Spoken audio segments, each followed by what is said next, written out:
We got a couple things going on this morning. Woke up, or actually went to bed last night. I saw some smoke. Mrs. W saw some smoke up north, not too far, maybe as the crow flies 4, 5, 6 miles.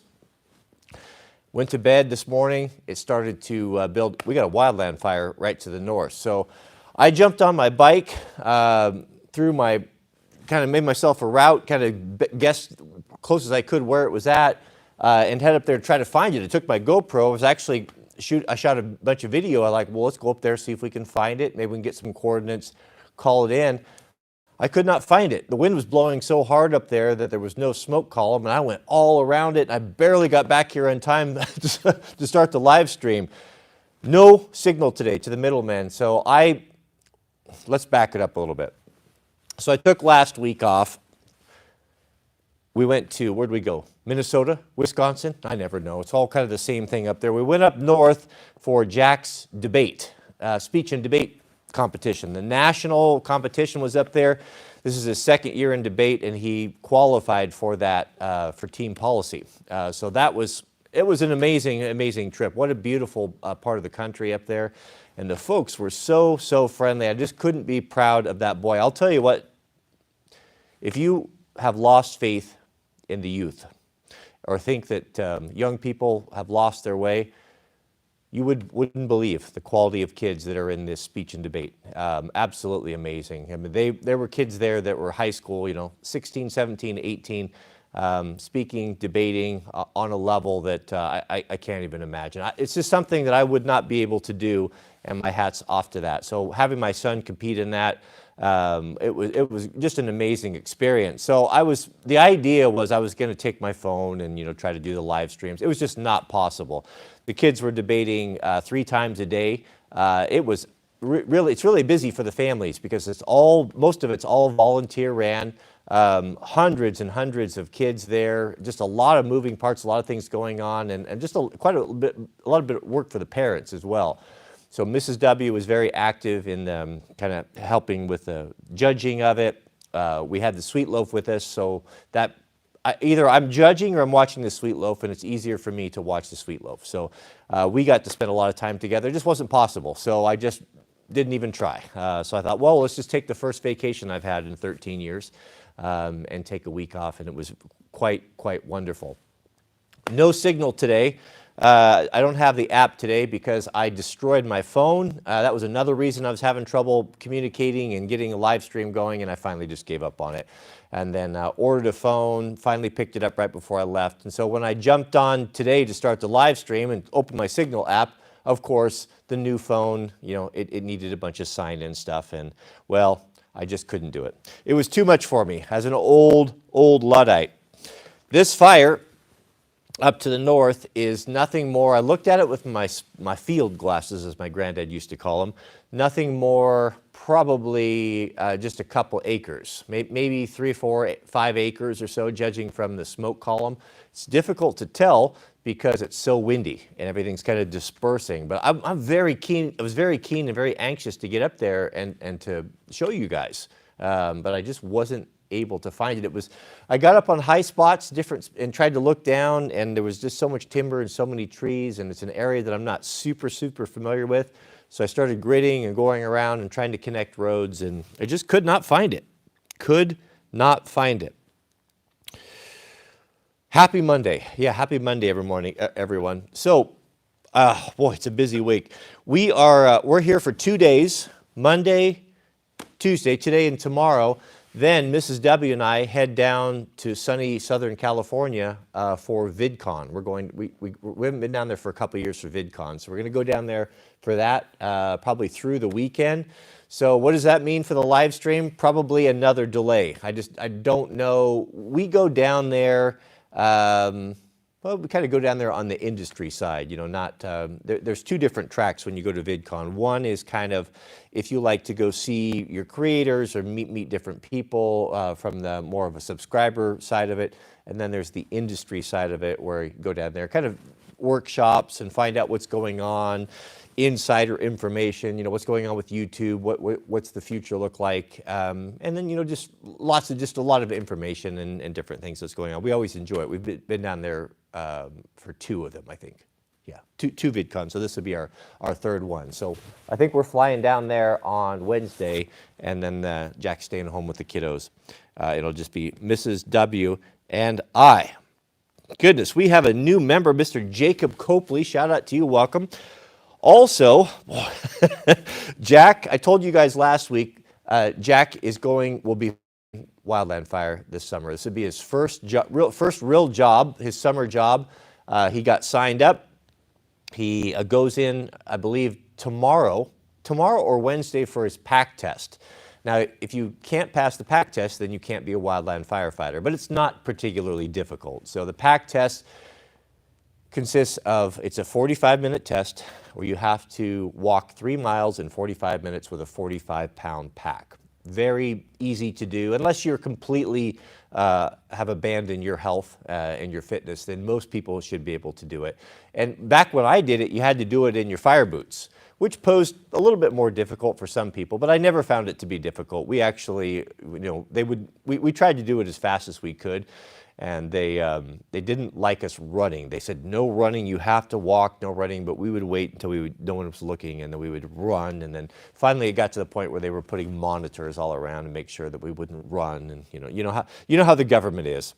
So I'm very, very excited for Jack. I told you guys last week, it's kind of hard. I have to temper my enthusiasm, and I want to share, all my knowledge and information and help him get ready, but I also understand this is his journey. And he's going to be going to work. So what he's planning, what the plan is so he will go to do his pack test, and then immediately after his pack test, then he'll enroll in his initial training. So that will be like a week-long training where they'll teach him, start at the very beginning. He's going to be entry level. So how to use your fire shelter, how to, just basic safety stuff. He's probably, most likely, I believe, going to be on a 20-person hand crew. So he'll be on a Type 2 crew, and he will know what hard work is by the end of summer. I promise you that, and he'll be probably in the best shape of his life, and he'll have very calloused hands. Type 2, Type 1 hand crew on a busy fire season is very hard work, and the thing I'm looking forward the most, beloved, is when he gets out on a couple fires and gains that experience, and I guess has some of the same experiences that I've had and enjoyed so much, that when he comes back to be able to talk about that and to share those experiences and to share what happened. But he's going to be going to work for an outfit that could send him anywhere. So he could be out all summer. We might not even see him. He could just go from fire to fire to fire. We just don't know. So please keep Jack in your prayers that the Almighty keeps him safe and his crew. I couldn't be more proud of him. He's also, more good news, he's also going to be going in, taking his S212 Sawyer class as well. So he will be going in as a Sawyer. So I thought, well, I know the company that he's going to go work for, that they're going to equip him, right? I know a little bit about the company. I actually know a couple of young people that are working for them. Has a good reputation, good leadership. So I'm happy that he's going to have that. But he will be going in as a Sawyer. Now, probably at the very entry level, so he's not going to have the skill set to be falling snags or anything complicated, but he will be able to do brushing and light stuff, clear trail and fire line clearing. So one thing that I thought I will send him with is I'm going to send him with a good pair of boots. So we need to go in, get him some boots so he can have time to get those broke in before the fire season starts. And that's going to be right away, as we see right here. We have one in our backyard that's cooking right now. So get him with that, and then I'm going to put him together a Sawyer kit. So I went over to my favorite website for wildland firefighting tools, Grizzly Peak Enterprises up in Idaho. They make those beautiful aluminum scabbards and a lot of really nice things for fire sawyers and logging sawyers. And I'm building him his follower belt. I'm going to give it to him as a surprise. So I'll have an axe scabbard, file, wedge pack with wedge holders. They probably throw an IFAC on there. So I'll have that for him. A special belt and a proper belt buckle. One that he can keep and that will kind of is a, I don't know, a commemorative maybe, or just a keepsake. So all that stuff is shipped and coming. I'll put that together. We'll do a video on that, and we'll surprise him with that. So I hope they don't mind. I know they give him his own stuff, but it's my prerogative. I'm his father. I can send it with him. If he uses it, he uses it. If not, he doesn't. So it doesn't matter. But man, I am excited. I'm a little envious too. My fire days, are they over? I still physically, I think I could do it physically. I know I could do it physically. But, you know, you just get old and curmudgeonly and you don't like to deal with all of the politics. And, you know, my outlook on a lot of these things has changed post-COVID. And I'm going to be ready, have my stuff here, have my fire trailer all set up, my own personal gear. Whereas if I need to go help someone, or they, you know, having a problem, or the crews are getting overran, you know, volunteers can go up and do that. So I'll be ready, but I don't know that I'll go out on any fires. But anything can happen. We'll see. We'll see. You know how it is. You know, you think, I'm not going to do it, and you spend the winter thinking about it, and then you smell that first smoke, and just the excitement and the buzz, and then you start getting your weather station out and you're looking at weather, and you know, you just can't help it. Just kind of gets in the bone.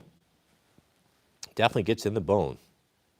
All right, let me open up my email here.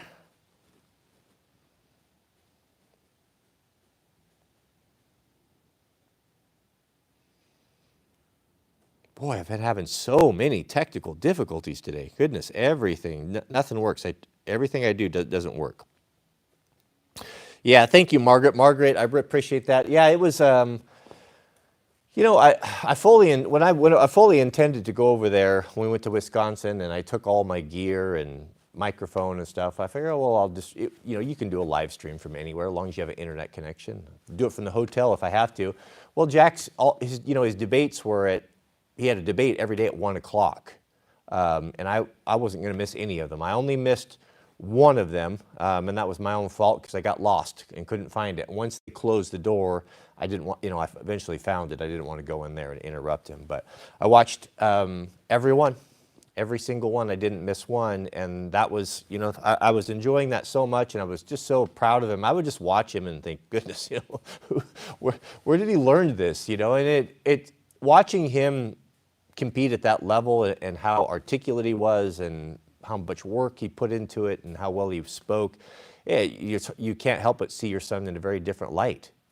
Even though had just recently turned 18, and I know he's legally an adult and he's his own man and has his own opinions on things, you can't help but still always kind of see them as your children.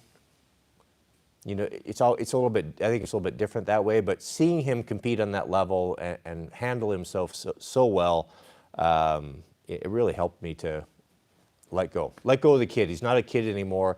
He's going to go out, he's going to be at fighting fire, doing everything on his own. I haven't helped him. I didn't set it all up, let him do it. You know, Mrs. W and I, we want to intervene. You know, it's really hard at this age when you have kids that are close to leaving the home, and you still have influence in their life. You know, we've always told Jack, you know, here's the deal.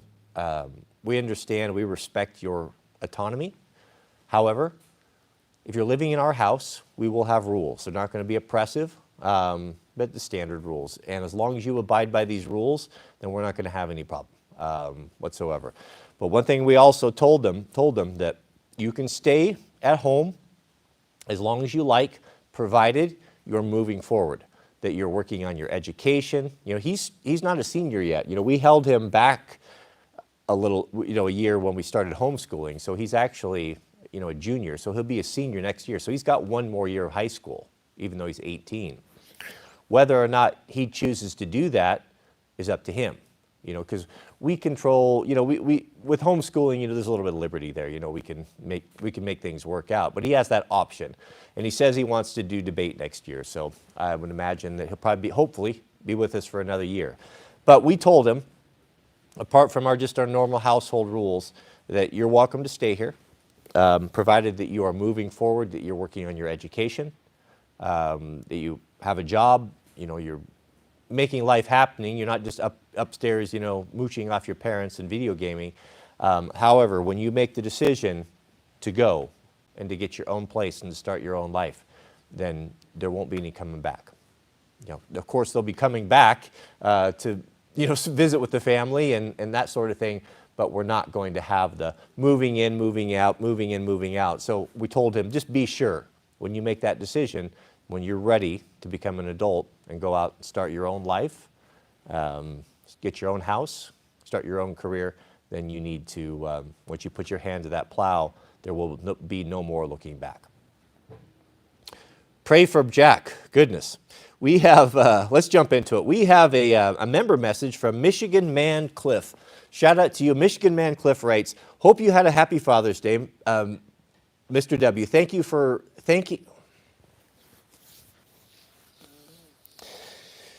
You see, the brain operates quicker than the mouth here. Let us start over here. I'm giving a lot of ammunition to all those people all those haters that tell me that I can't read.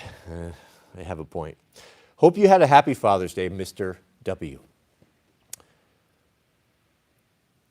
I'm thankful for my own dad and for all the other men who've shown me the way, yourself included. Yeah, we didn't do anything too exciting. We had been traveling so much. We were on the airplane and Sweet Loaf and all that stuff and the baggage. And of course, every time, we go back, we always bring stuff with us. So we had extra suitcases and, it's just exhausting traveling with the family. And the whole experience is not very fun. I think they intentionally don't make it fun. They intentionally make it a burden, dealing with the TSA and all of that nonsense. So when I got home, I was pretty tired. We were going to do all these things. We had a local rodeo. We're going to go to the rodeo. Then we're going to go out to dinner for Father's Day. And I woke up and Mrs. W asked me what I wanted to do. And I said, I want to sit here, have coffee with you. Maybe in 2 hours, we'll go over to the bakery and grab some waffles or a pastry or something. And then I'm going to come back and work in my shop on my motorbikes. And then we're going to order Chinese. And Jack's going to drive into town and bring it back. And then we're going to hang out. That was it. That's all that we did. Chinese food at home, worked in my shop most of the day, and hung out with the baby, and that was about it. So shout out to all the fathers out there. We have a new member, Mr. Kent Aldridge. Shout out to you, Kent. Welcome. Good to have you here, and welcome our newest member, Mr. Jason Barr. Good to see Jason in the comments. Jason says, the only fires we have here on the East Coast is usually when some East Coaster meth lab explodes. Welcome back, brother. Yes, I appreciate that. Yeah, well, meth labs, they do start a lot of fires. The main thing that starts fires around here is typically lightning strikes. Now, when lightning strikes, the worst is the dry lightning. We get these dry lightning storms, and what that means is you get like a thunderstorm that has lightning and thunder, but no rain. It's a kind of a strange phenomenon. Well, it's particularly insidious because the lightning will strike all over the place and start little fires. And even if it hits a tree, you can hit a big Doug fir or a pondo pine up in the top, and you've seen how the lightning will run down and scar the bark. Well, that energy, that heat, can go way down in the roots, and it can start a fire underground. And that fire can smolder for days, I've even been told up to a couple weeks. It can just smolder and smolder, just waiting. And, everyone's kind of let their guard down. When we have a lightning storm that goes through here, we have the ability, there's apps and websites where you can track every individual strike. If you're a wildland firefighter, you'll have that app on your phone, and you'll be very keen to follow that because each one of those is a potential fire start, and they take them very seriously. So after a storm like that, we'll get the map, we'll see what the lightning strikes are. Sometimes guys will drive, maybe even fly an aircraft over, just double check everything, and then after a week or so, pretty much put it to rest, and then people stop watching it and move on to the next thing. Well, the bad thing is that fire is smoldering and building, and the roots are in a stump, and then when the humidity drops and the temperature comes up, that thing can get going, and it's off to the races, and you've got a fire start. So it's really, really tricky and really dangerous thing to deal with.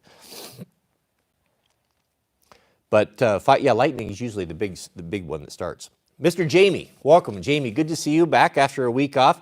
Jamie says, I finally got a 52-inch top and bottom toolbox. Man, how stoked are you? It really changed the game in my shop. Thanks for the recommendations. Hope all is well with you and yours. Yeah, top and bottom. I just use the bottom toolbox because I like to have the workspace. And to be honest with you, I don't have enough tools. Well, let's not get carried away. I don't have enough tools that I use daily to fill up a box like that where I would need a top and a bottom. And a 52-inch, that's pretty big. I think mine's probably a 3-foot. So that's more than double, pretty close to double my capacity. If you're a tech or you work on a lot of different machinery where you have to have a full metric and standard set and specialized tools, you know, maybe you're just a regular independent shop or you got to work and fix everything that comes through the door, guys got to have a lot of tools. Or let's say you've got a really small space where you're living in an apartment or you've just got a garage to deal with the shop. A big box like that's not a bad idea because you're going to most likely put everything you own in there. It's going to be your gunsmithing stuff. It's going to be your construction tools. It's going to be your electrical stuff. So if that's your case and you just want to have everything in one spot, I don't think that's a bad deal at all. But when you get into the 52-inch boxes, especially when you put a topper on there, you're not rolling those around in your shop. It's pretty much going to be a fixed toolbox where it's at. So if you set your shop up to work that way, then that's perfectly fine. And that's appropriate. If you're a line mechanic, you know, you're not rolling your box all over the place. You have an area where you work, you're probably attached to a lift, and that's the way to go. Everything in one spot. For me, I move around a little bit through the seasons. Sometimes I like to work by the stove. Sometimes I like the nice light by the door or just the coolness. I like to have a toolbox that moves with me. So there's no right answer, beloved. You just kind of figure out what works for you. And the nice thing about buying used boxes on Facebook Marketplace or Craigslist is if you buy them right, it's just a forced savings account. There's money in the bank. So if you invest a couple $1,000s into a nice snap-on lower box, like I have, it rolls around, and you decide that you want something bigger or you outgrow it, you're never going to get hurt on that. You can just put it back on, get your money back out of it, and then apply that to a bigger box, what you want. So if you were to go buy one straight from Snap-on, you know, you're going to take a 50% hit at least in the price. But yeah, shout out to you, Jamie. Good job. Nice having everything in one spot, and really nice having it where you can secure it. You know, you got guy spends a lot of money on tools. It takes a lifetime to build that, but it only takes one break-in for all that to be gone. So to be able to have a good box that you can secure your things, just have a little bit, you know, especially now with as bad as things are getting, it would be a real hard thing to have to start over from scratch. So protect what you have, and man, good job. Mr. Jareth Hogan, our newest member, welcome, welcome. And we have a $100 super chat. Goodness, I'll give a clap to that. $100 super chat from our friend Julio Burgos. Shout out to you, brother. Thank you for your generosity. Goodness. Julio writes thus. He says, Cody, I'm an East Coast man from New Jersey that will be traveling to Maine next month, which is 750 miles away from home. I will be pulling a 7x14 trailer for the first time. Is there anything that I need to be aware of when pulling a loaded trailer? Any tips? Okay, so yeah, that's a long ways. If for a first time, especially if it's going to have a bunch of weight in it. I'll tell you what I do. I pull trailer quite a bit, and especially on long trips. What I would get in the habit of doing is make sure that you do a walk around. When you start, and just get in the habit of getting in the habit of doing a walk around every time you start and stop. Now, what I do is I start very systematically. So doing a walk around after you've hooked everything up, you're just physically verifying everything. Then one of the biggest problems you're going to have with your trailer is going to be tires. That's usually the biggest problem that I've had is tires and unsecured load, or having something not bound down or gravel on the deck, but tires are going to be your number one. So in the walk around, what I'll do, so I'll be, let's say I've been on the road for a couple hours, I'll pull in for my first gas stop, get the gas pump started, and then I do a 360. Kick every tire. Kick a tire. If you're loaded, sometimes it's hard to tell when a tire is flat, especially if you have a trailer that's got tandems. and the way it's loaded and such, and it could be up on a curb. It's just all sorts of crazy things can happen. You can never tell about a tire just by looking at it, but you can tell by kicking it. Kick it and you'll feel that it's hard and you'll hear a certain sound. So go around and you're just verifying everything. Verify that you have the tires are up. Verify, go look at your hitch. Make sure that it's got the lock on it. Make sure that you're not dragging safety chains. Make sure that you've got your lights plugged in and such. Also, just one trick when you're pulling trailers, if you don't have someone to check your lights for you, just a little quick tip that you can do to check quickly to make sure your trailer lights are working is to hit your hazards.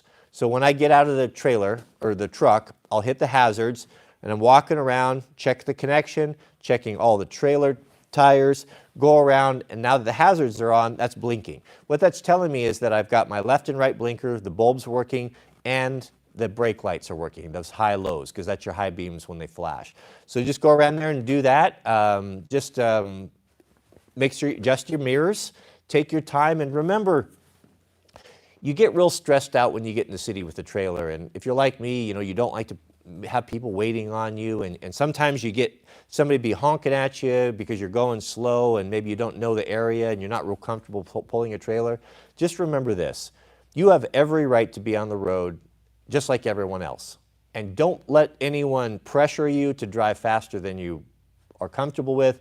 Don't mind if someone's honking at you because you're not moving or getting out of their way fast enough. Just ignore them. Just drive your own speed, do what you need to do to be safe, take a little bit of extra time, and don't get in any hurry because you can get into trouble with a trailer really quickly.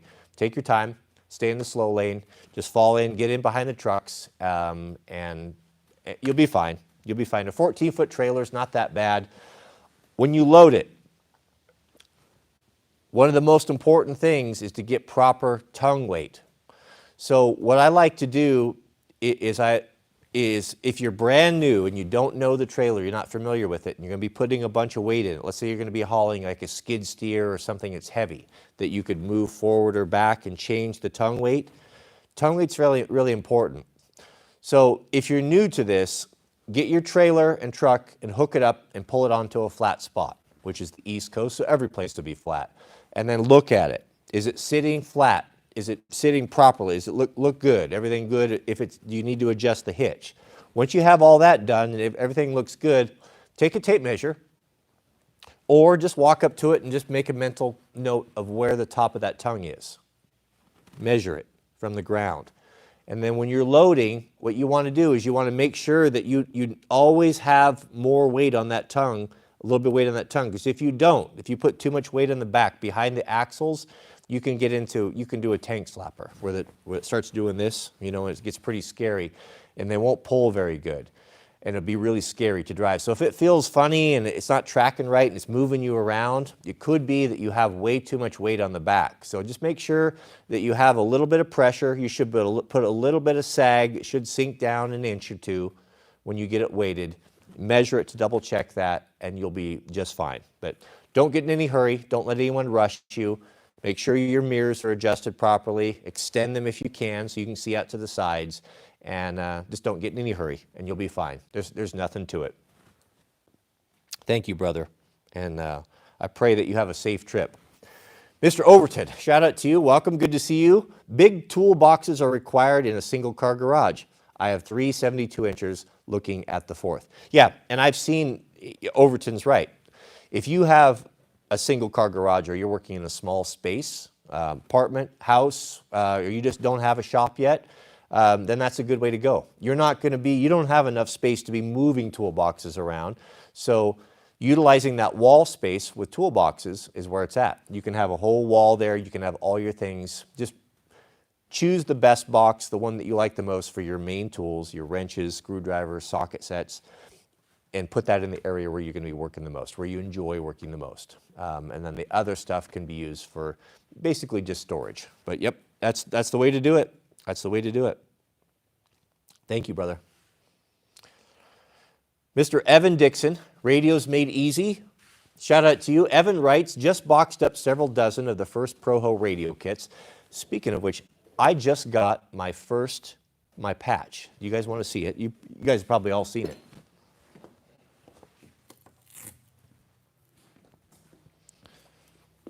This is the limited edition. I got 2 of them. That's going to come on that's me. The middleman put that together for us, and that's our very first Proho morale patch. And once those are no longer being made, they only come in with the initial orders of the 3 radio kit. But Evan is boxing those up, shipping them out right now. He says, I drove the pouches home from North Carolina from SOE yesterday. Excited to get these out to you guys. Thank you for your support. Yeah, I'll tell you, I'll give you a little update on the radio kit. So I used mine this morning. Let me grab it. There's nothing like a visual aid. So I headed out this morning pretty early, took my radio. Let me show you let me grab my pack. I'll show you how I roll this with this here. What do I do with I don't have my glasses on. I can't see my backpack. Just whenever you think your 40 by 40 shop is not big enough, I can't keep track of anything in here. I think anything bigger would be too much. Okay, I'll show you how. So I had great success with my radio today. So this is my moto kit right here. This is the Usui, Swedish made, the Ranger 9-liter pack. Best moto pack I ever had. You see that antenna right there? That is the Proho antenna. Now I used to have the little factory, the little cheap one that comes with the radios. I've never been able to reach the house from up on the mountain. Now it's line of sight. It's probably where I was at today when I reached out with this radio. It's probably 6 miles, 7 miles from here, direct line of sight, and elevated up 2,000 feet higher than I am now.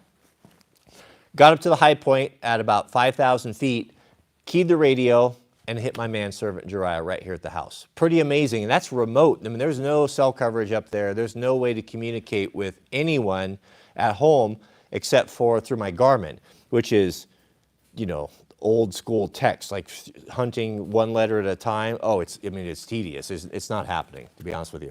But when I got the 3 radio kit, I put one of Evan's fancy antennas on here, and I put a zip tie on it right there. So this is my zip tie mod. Now this is on my back. I'm riding, up to 70, 75 miles an hour. I'm testing the durability of this antenna, and I'll tell you, I've got 19 hours with this antenna in my bag, going through hundreds of trees where this is hitting trees and stuff. And so what I kept doing is, it's so small, when I'm getting gear around, I was like almost poking myself in the eye with this because it just disappears. It's got a little white ball on it. So I hung a little zip tie on it, which does 2 things. Well, one, I can see it and I stop poking myself in the eye. And number 2, it's an airplane wing that holds it back. So when I'm going really fast, so it never hits my helmet. So that was just kind of a fringe benefit. But that's the way I roll it, and I have a remote mic, and I got up to the high point, and I keyed my mic this morning and spoke with Jariah from 6, 7 miles away, straight line of sight. And then I went down a little bit lower, keyed him again. I couldn't hear him. He said he could hear me down here, but I never could hear him. So that's a huge improvement. That antenna got a lot better range. And then I got to thinking, I don't remember if I turned the radio on high power or not. I don't know. I'll have to go back and check it. But I thought that was kind of interesting. So I'm happy that antenna worked. And I'm really happy that it still haven't broke it. I've heard the thing just whack trees, smack on stuff. It's going good. So we'll see if it survives the summertime. We have a super chat from Mr. Eric Luchtenberger. Not super chat, we have a new member, our newest member. Welcome. Shout out to you, brother. And thank you, Evan. So look forward to that, gentlemen. Your radios, looks like they're shipping. So he's getting them out right now. I have very much enjoyed mine.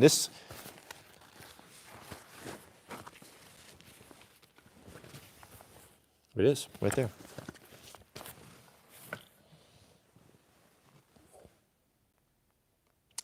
We have a super chat from Mr. Ben A. Shout out to you, Ben. Thank you. Appreciate your generosity.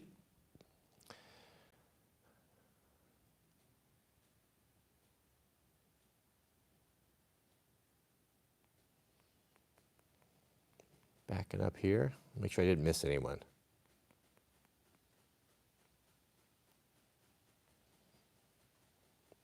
Okay, so what type of boots?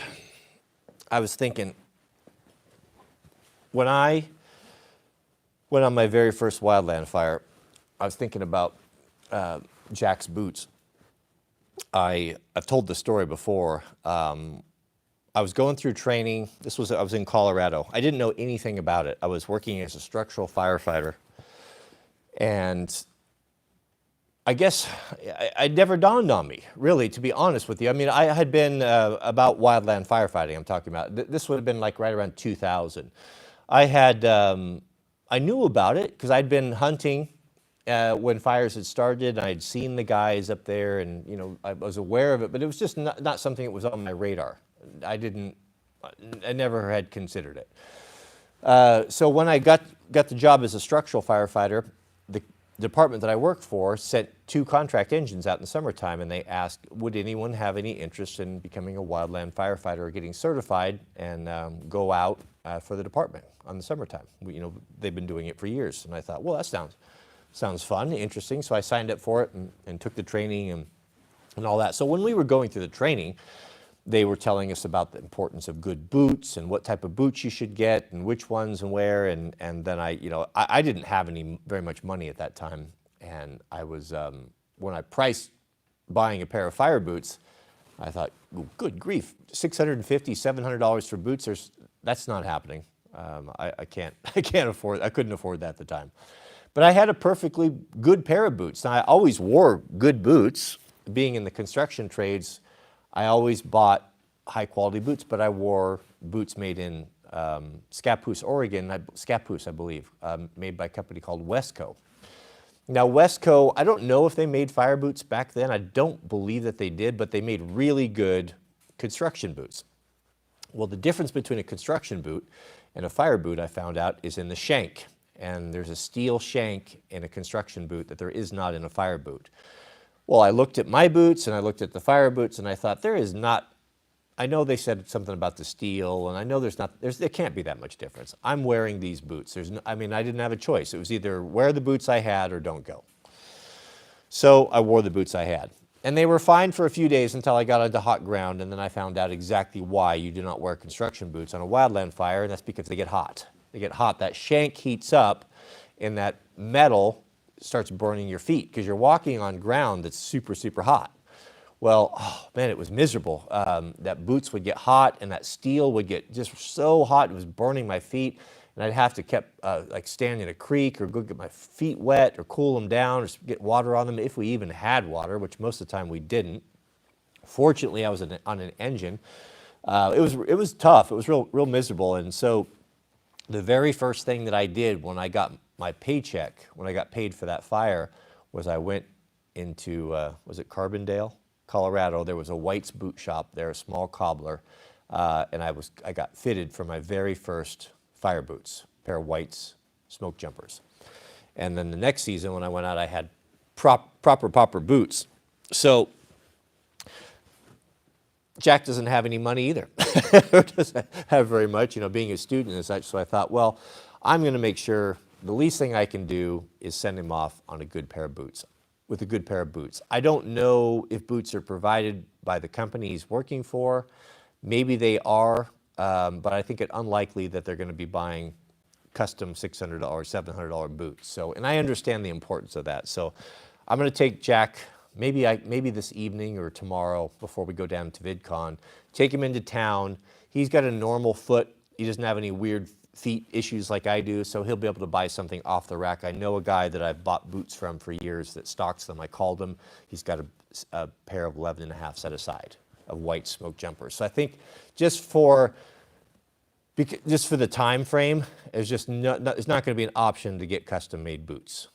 they're going to take too long. So maybe next year. If he wants that, he can buy them with his own money next year. So we're going to go into town, get him fitted, and get him in a pair of whites, because he's going to have to start wearing those. He's only going to have a couple weeks to break them in before he might be deployed on a fire. So we will be definitely doing that. But I was thinking, why is that? You know, I'll tell you what, gentlemen. I want to go on a little bit of a rant here. There is no bigger POS in life than these GoPro cameras. This is probably the fifth GoPro camera that I have owned. And they've all been pretty terrible. You know, they seem to work just fine. I'm not talking about image quality, you know, once you get the footage. You know, they look great. Stabilization's amazing. All those things are good. This is the very last GoPro camera that I will ever buy unless they make a radical change. These things are trash. They are completely unreliable. I know this. I've hated this camera forever. I have vowed 3 or 4 times to never, ever use it again. But yet I get into a situation like I am today where I wanted to jump on the moto. I wanted to take you guys up there and you know, make a video and, you know, go up there and find the fire. So there really is no other option, because you can clamp it on your, you know, you get it, right? It's just completely unreliable. I knew I was going to be using this, and so I started early. Okay, last night I lay out all the batteries, make sure the SD card, double check, triple check everything, start, stop, get all my settings, everything's right. I know how to use it. I know the interface. It just doesn't work. It turns off.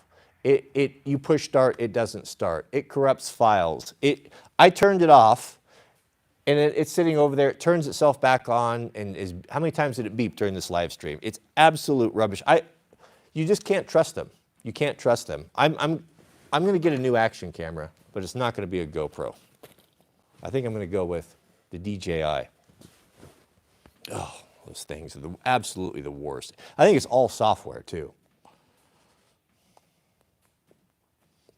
We have a super chat from Mr. Kent Aldridge. Shout out to you, Kent. Kent writes, where can I order the radio set? What about some of the other items you recommend? Kent, it was, we had a limited time.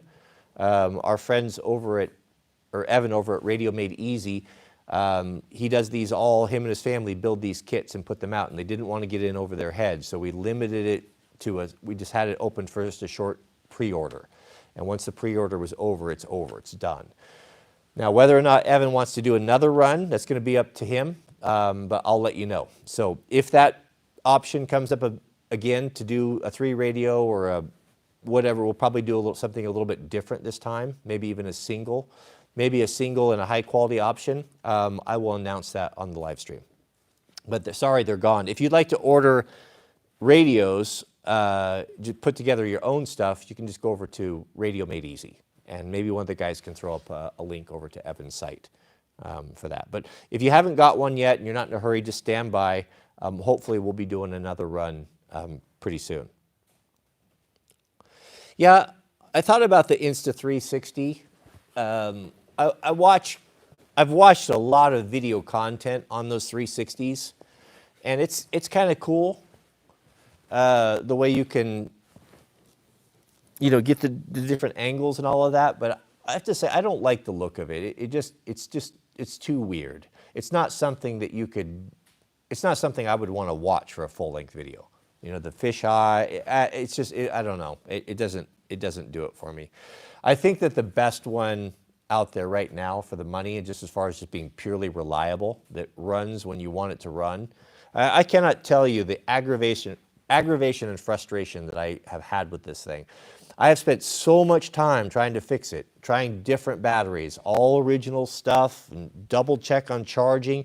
I've taken it snow biking. There's so many things that videos that I wanted to make and share, that I was counting on this, where it just completely failed me, where it wasn't working. It would just shut off, turn on, random beeping all the time.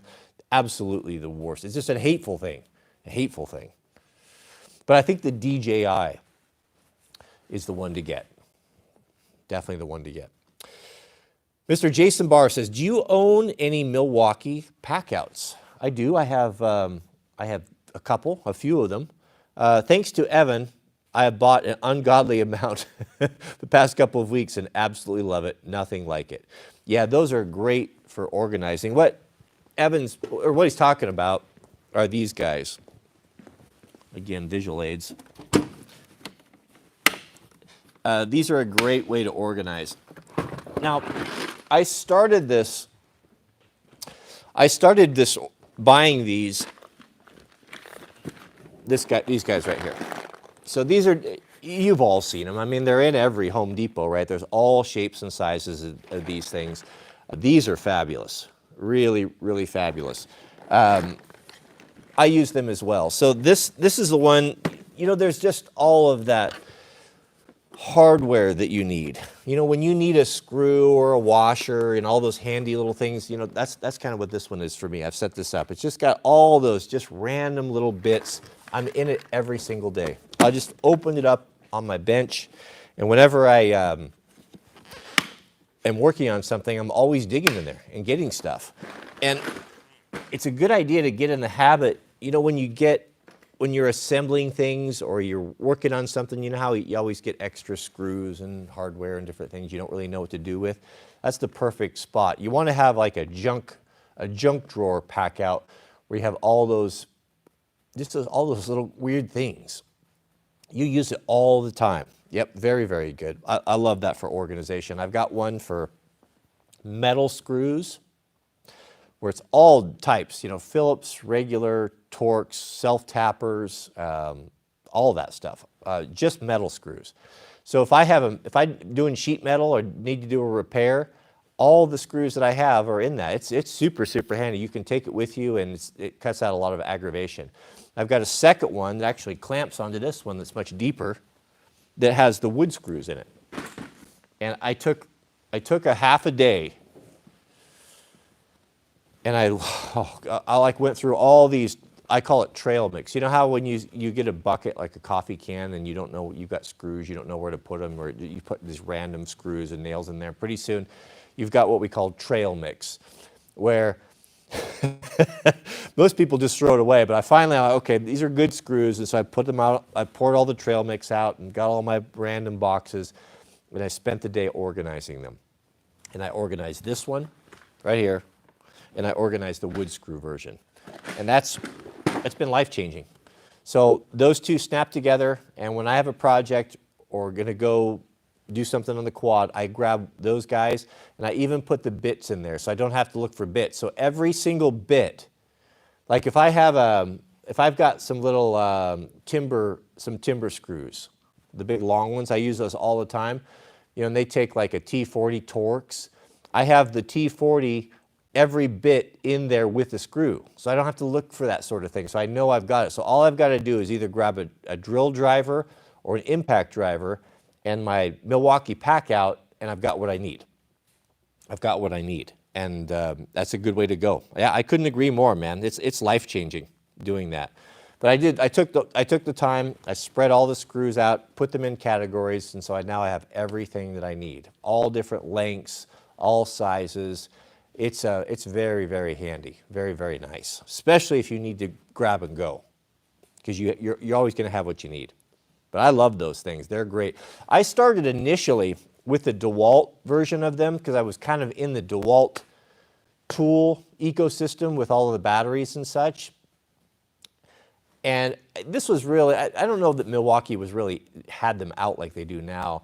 But I bought a bunch of those, and I was organizing everything with that. And those DeWalt boxes or pack out, their version weren't as good. They're not as tough. A lot of them broke, and the latches broke, and I ended up throwing them all away. These Milwaukee pack outs are really high quality. They're very, very well built, and I've not broke one at all. And they're super tough. Big fan of those guys. Yeah, big fan. That's a great way to organize if you have limited space. And another thing that's kind of cool is if you're really tight on space, is they make wall hangers for these guys. I don't have any personally, but that's something that's really in your shop, you know, if you are having trouble not having enough room in your shop, let's say that you've got a single car garage like Overton's working in. You know, he's got a lot of projects going on there. You know, he's got his bike he's probably working on in there. He does a lot of gunsmithing and such. So he's got a lot of stuff that has to happen in a small space. Floor space is at a premium, obviously, and there's not very much of it. You know, you really need that for walking around and just moving. One thing that's often underutilized is wall space. Wall space is the same as floor space if you use it properly. And for a normal guy, you know, you can reach up to 8 feet. So that gives you 8 feet high, you know, in whatever length you have. There's a lot of really clever mounts for these now, you know, that can mount this way so that if you want to have something where you can open it up while it's on the wall, you know, you can set it up that way. Or I think you can mount them, you know, a little bit lower profile if you want to pull them off and use them. But yeah, I think they're great. I love those pack outs. Very, very handy.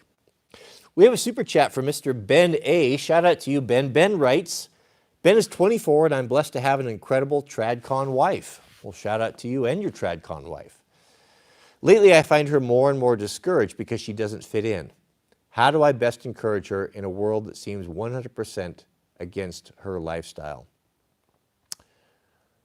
Yeah, I think this is particularly difficult. These times are particularly difficult for women. I think maybe more difficult for women sometimes because they are more of a hive mind. They operate more like the hive mind.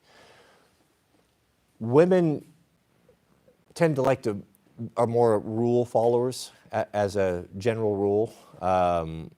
They don't necessarily want to go against the grain. If the group thinks a certain way, it's very common for women to think a certain way. They just kind of operate like that. I think it's more difficult for them, and it's important for us men to understand this if we're living with a tradcon and appreciate this so that we're not ignorant of it. Without the constant affirmation of you're doing the right thing, women can second guess themselves. And if all of her friends and all society is going in a different direction than her, that can be difficult. So I think the most important thing is that you guys need to have a mission. You need to have a goal. What is it you're trying to accomplish? And you guys need to be actively working towards that. Not just going with the flow and reacting to circumstances and reacting to situations. You need to have a mandate and a mission. And that's your job as the leader of your household. So whatever it is that you decide you want to do, okay, you've got a young wife, you know, you're just getting started in life, make sure that she's involved and you have a goal. So our goal is to buy a country property, build a shop, live in the shop, and then ultimately build a house, you know, whatever it may be. Make sure that you have that goal and you start working towards that, you know, so that she knows that you have a purpose. The reason why you're not spending money on clothing like all of her friends is because you're saving for drywall. The reason why you're not going out to all these fancy meals and entertainment like all of her friends are because in 5 years, 10 years, you're going to have something that everyone else, all these other friends are not going to have. We're doing this because we want to raise our kids in an environment that's going to be more with like-minded people. It's going to be healthier with less negative influences. You're working towards these things together. And that, you know, I think that's really important. You know, because you may have in your mind, yeah, I'm going to do thus and so, but we don't often communicate this with our women. You know, and what we try to do is we're trying to shoulder the burden. We're trying to do all the heavy lifting and so that our wives and our family doesn't have to worry and deal about those things, worry about those things. But in so doing that, you can also isolate them and they don't know what's going on. They don't feel like they're part of the team. And they don't feel like what they're doing is I guess they don't have a goal, a purpose in life. So what I would recommend is that make sure that you are talking to her. You know, we've chosen this life for this reason. This is where we're going. This is what we want to do. and make sure that she's involved in every aspect of it, because you guys are doing it together. And when the two of you decide, are single-minded for a purpose, when you've decided that you're going to do a particular thing, it's incredible what you can accomplish. You can accomplish a lot more with a woman at your side that's pulling her weight than you can by yourself. It's as if God puts a man and woman together and creates 4 people instead of 2 people. Just the amount of work and how you can help one another. So I just stay focused on what you're doing and eliminate. Yeah, it's tough. It's tough. I was thinking, I thought a lot this weekend. I had a lot of time, away from making content and just to kind of more think and reflect. And I always, when you have a lot of time traveling, it always seems like it's a good time to make a plan. I always kind of reevaluate life and reevaluate what I'm doing when I'm on the road, because I have so much time to think. And I was thinking about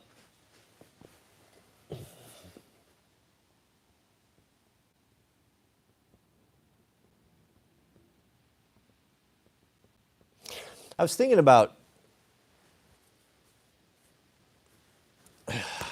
do I put this into words?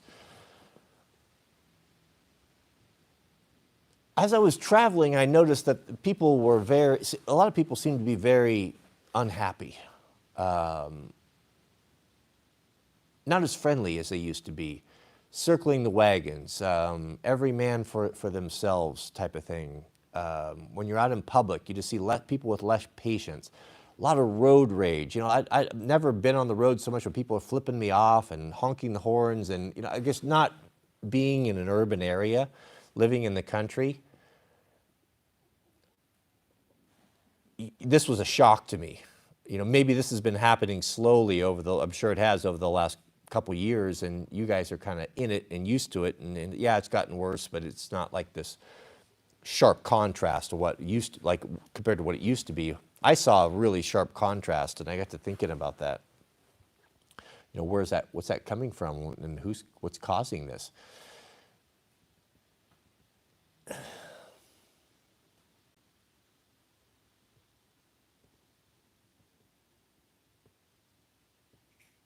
I don't want to get into this right now, to be honest with you. I need to think more on it. But thank you, Ben, and shout out to you. Congratulations for finding a tradcon wife. But just like I said, get her on board with what it is that you guys are doing, and so that she understands the sacrifices that she's making.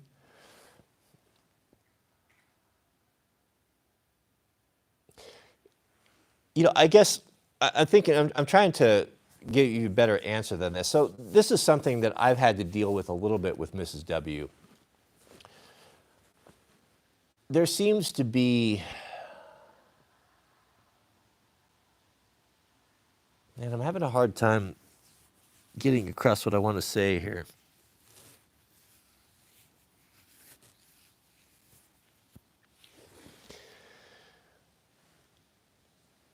What I've noticed is that if she is spending a lot of time on social media, now I know everyone talks about this all the time, and it gets a little bit tired, but I really think this is really what I think is behind it. There seems to be the programming, what's being put in front of you, whether it be music, or the TikTok videos that the algorithm is feeding you based on your choices, YouTube Shorts, these algorithms, this machine learning is becoming very, very good. I've noticed this from someone that really pays attention to content online. It's gotten very good at making you feel a certain way, or keeping you in a particular state of mind. And what is that state of mind? It is kind of keeping you on the back foot, keeping you in fight or flight. Always something about to drop, but nothing really drops. Always something about to happen, but nothing really happens. everything, you have to constantly question, you have to constantly question, is this reality? Have I been wrong the entire time? So powerful. I noticed that this when I was in the hotel. So powerful is this that I began to question my own convictions. And I had a conversation with Mrs. W. And I thought, I said to her, I says, it's really a struggle to do the right thing. It's really a struggle to try to walk with God and to keep the commandments and to reject all of this, everything that's changing in the world that we know to be wrong, because there's so much hitting you all the time. It's just bam, bam, bam, bam, where it gets to the point where if you don't know what you stand for, and if you don't stop and like really reflect, like, wait a minute, society's going this way, but I'm not going to go this way with them, even though it would be easier for me. I would have easier time at work. I would fit in with a lot more people. I'd probably have a lot more friends or acquaintances because I'm not that weirdo. I'm not the guy that's going against the swimming upstream when everyone's going downstream. It would be so much easier just to go along and to accept these new things and these new ideas so that I'm not a social outcast and a pariah, and on we go, right? Because, and I got to thinking, and I was telling Mrs. W, I said, if I wasn't anchored, if my soul wasn't anchored in the gospel, and to know the Almighty, to know the commandments, to know the difference between right or wrong, it would be very easy to be swept away and caught up with this. And just, if you got to the point where you just didn't want to fight anymore, and you just got tired of swimming upstream, I could see where you could just easily just let go and just go down with everyone else and stop fighting, stop struggling. And if you didn't have anything to anchor your soul and your belief system, Christianity, tradition, family traditions, I could see how the majority of people would be swept away and caught away with that, away with that. And once 15, 10, 20 years, a generation passes, and if you don't have anything that binds you to the land, if you don't have any family heritage or traditions, if you don't have the rock, which is the faith in Jesus Christ, where you know where you came from, you know what's going to happen, then how could you possibly fight against it? And what are you fighting for? If someone were to come to you and say, we have this new thing is the way, everyone's doing it, the government's behind it, there's mandates, all this new thing is better than the old thing, how could you even argue that the old thing was better? They would say, well, my truth is my truth, and your truth is your truth, and one's not better than the other.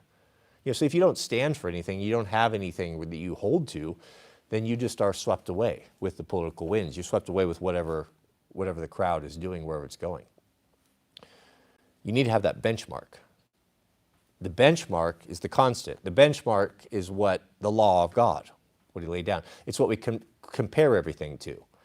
So when you have that foundation, and society is saying one thing or going a particular way, or friends or family or media or television, you can say, wait a minute, this is not, when I compare it with the genuine, this is not the genuine article. This is a fraud. This is a fake.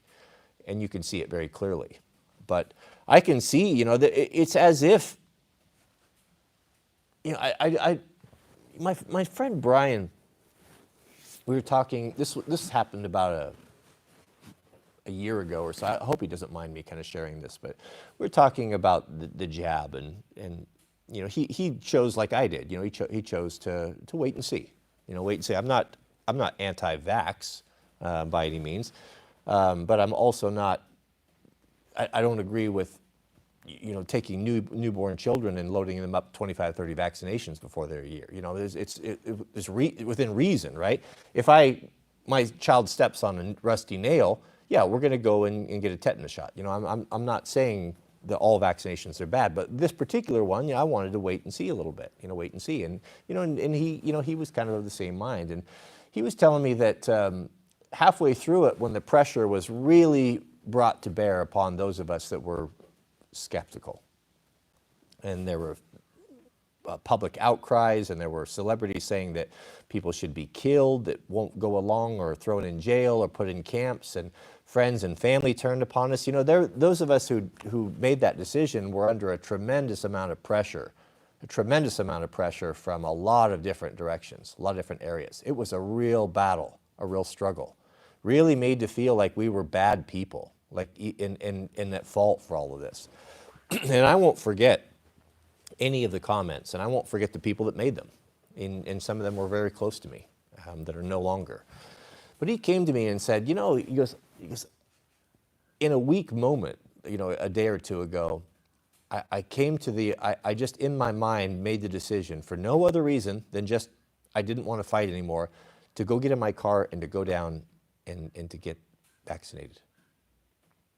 It crossed my mind, and just for a moment, a second, and I like, oh, okay, I'm going to do it, and I started making the moves to do it. And then I caught myself and said, wait a minute, why are you doing this? Where is this even coming from? And the way he said it was almost as if it was a couple things. He got so tired of fighting against it, being the pariah, being the social outcast, and the constant droning of propaganda and fear-mongering and how you're killing grandmother and all this.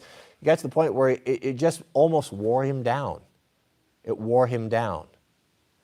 Like a voice in his head telling him to go do this, even though he had resolved not to do this.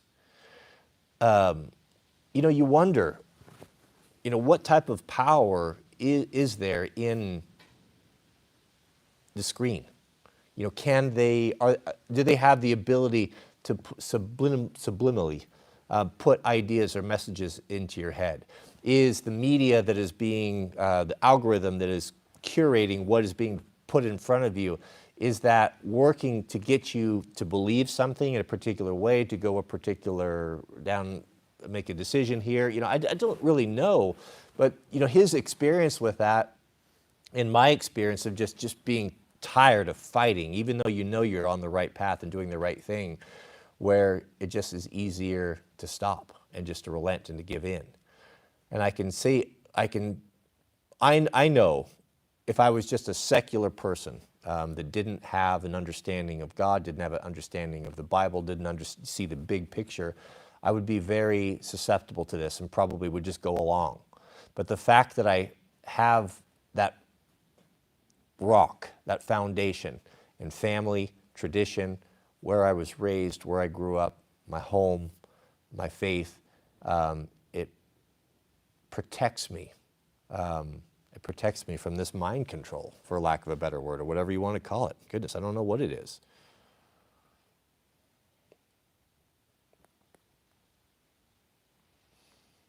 Thank you, Ben. Mr. Overton. He says, ceiling space is often overlooked. Very handy to utilize if you're a man-sized man. Yeah, and Overton is definitely a man-sized man, like myself. All men are man-sized men. Let's not discriminate here. It's not anyone's fault that they're born 5'1". You know, dude's got to get by as well.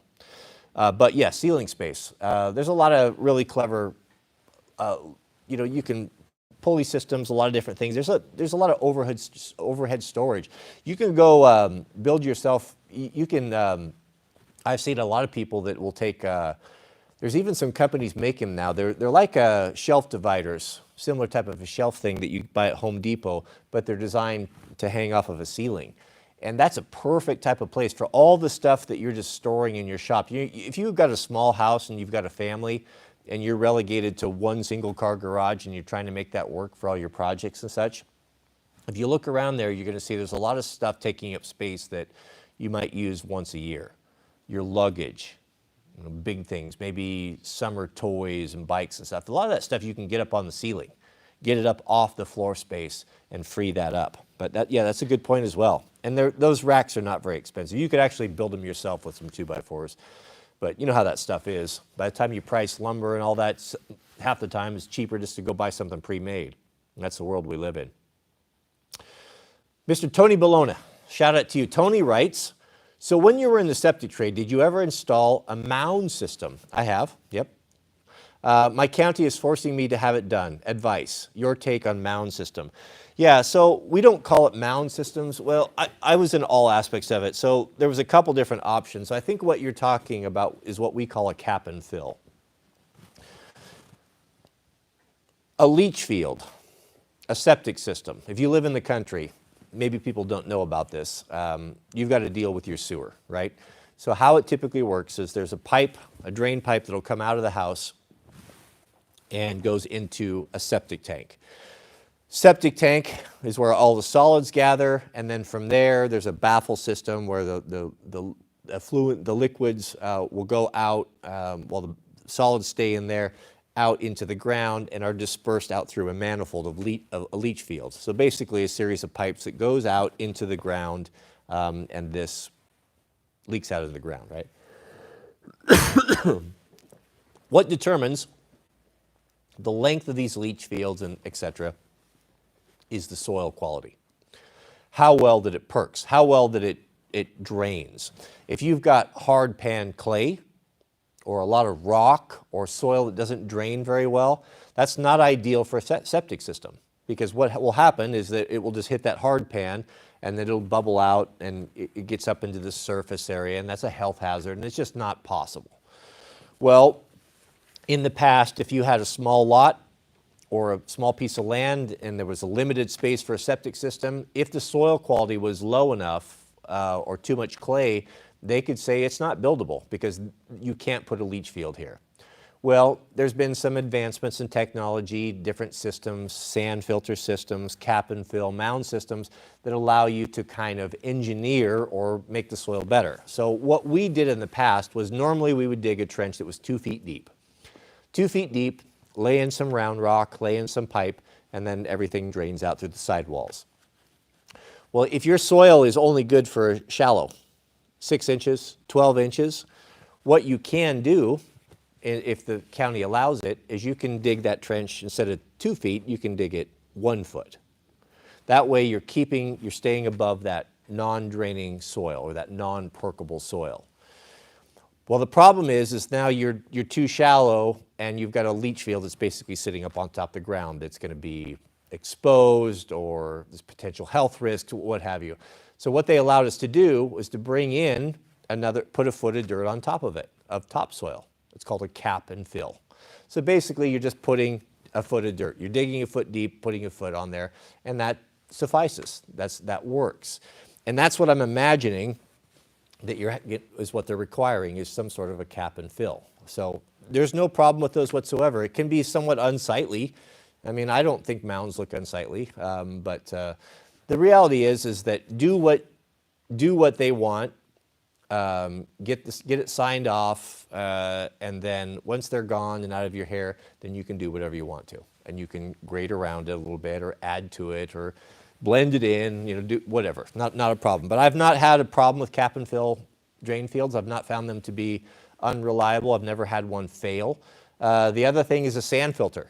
A sand filter is, if the soil is really, really bad, you could basically make your own treatment system. And we would build a huge box, plywood box, 4 feet high, massive job, and then a big rubber swimming pool liner. Imagine just a big above the ground swimming pool full of gravel and sand with a pressure system that filtered through that and then went into a smaller leach field. So it shouldn't be a problem. If the county's approving it and your septic installers are doing it on the every day, it's not a problem. So I wouldn't worry about it. Shouldn't be a problem. They overthink that stuff.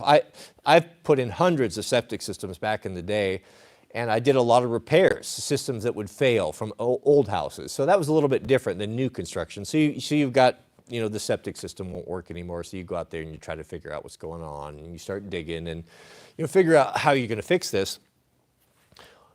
One system I found that had been working for years and years. It actually never failed, but the person, they were remodeling their house, and when you remodel the house, they added a bunch of bedrooms, so they had to add on to the septic system, right? So they brought me in there to do that. Well, in digging around and, trying to uncover what they had and figure out what we're going to do to build upon this, I found out how they built the old one. You know what they did? They took an old car, and they buried the car, I don't know, 6 feet, 7 feet deep, maybe 40 feet from the house, and then they ran a line over to the car, and then they took a window, and then they broke a window in the car, and then they just poked the pipe in there, and that was their septic tank. And for 60 years, they've been using that car as a septic tank, and they didn't even have a leach line, and just whatever oozed out through the other windows and into the ground, that worked, and it worked fine. Well, it happened to be, it was in an area that perks very well and has, drains nicely, so it wasn't a problem. But, it all depends on the soil. It depends on the soil. If it drains really quickly, then you can get away with just about anything. If it doesn't drain quickly, or it's got a lot of clay in it, that's probably why they're making you do a cap and fill or a mound system. But again, I have no idea what I'm talking about, because if you're on the East Coast or someplace other than here, I don't know what they do. I have to imagine that it's got to be somewhat similar.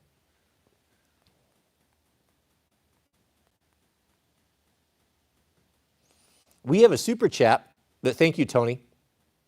Yep, just put it in, get them out of your hair, you'll be fine. Mr. Chase McCormick. Chase Cormick, not McCormick, Chase Cormick. Shout out to you, Chase, welcome. Chase writes, I'm a machinist working at 24 hours after 5 years. New guy started at 20 hours, no experience. Is it won't for me to feel like I'm undervalued? You are undervalued. Yeah, that's not fair. That's not fair. Imagine what you need to know. Imagine what you know compared to what this other guy knows, and to think that you're worth only $4 an hour more than someone that's entry level, that's insulting. That's insulting. And what that's telling you, my dad always used to say, a man's only worth what he's willing to work for. And that's a very true statement if you think about it. If you're willing to work for $24 an hour, that's your worth. If you're willing to work for 100, that's your worth, right? So you have to look at this and you're like, okay, so if a company is willing to pay an entry-level guy $20 an hour, that tells you something. If they could pay him less, then they would, right? But they can't. To get someone there, that's what the guy had to pay, right? You're being underpaid, and I would immediately go in and make a correction. Figure out what you think is a fair wage. If entry level is 20, I would say a journeyman should be making 35, to be honest with you. Because I would imagine, now before you do this, it's always best to have another job lined up before you burn the bridge, before you bite the hand. You're getting a paycheck, you're getting money coming in, you've agreed to work for $24 an hour, and he's agreed to pay you. It's not his fault. He's not taking advantage of you, because you agreed to that price. You agreed to that price. So that's what you're worth. Now,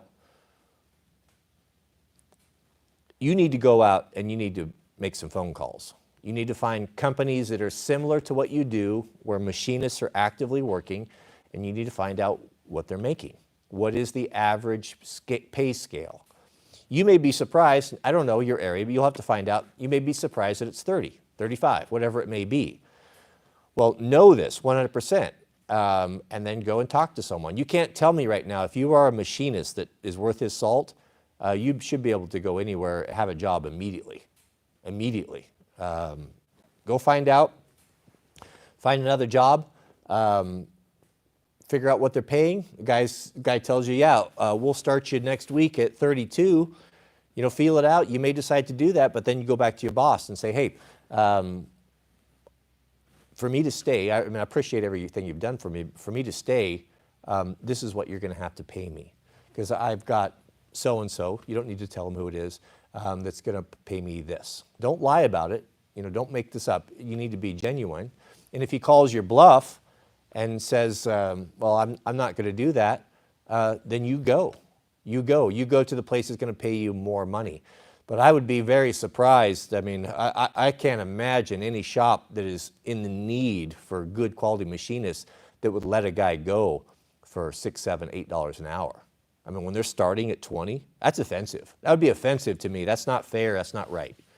With that being said, you can't go there and be complaining because you agreed to the wage.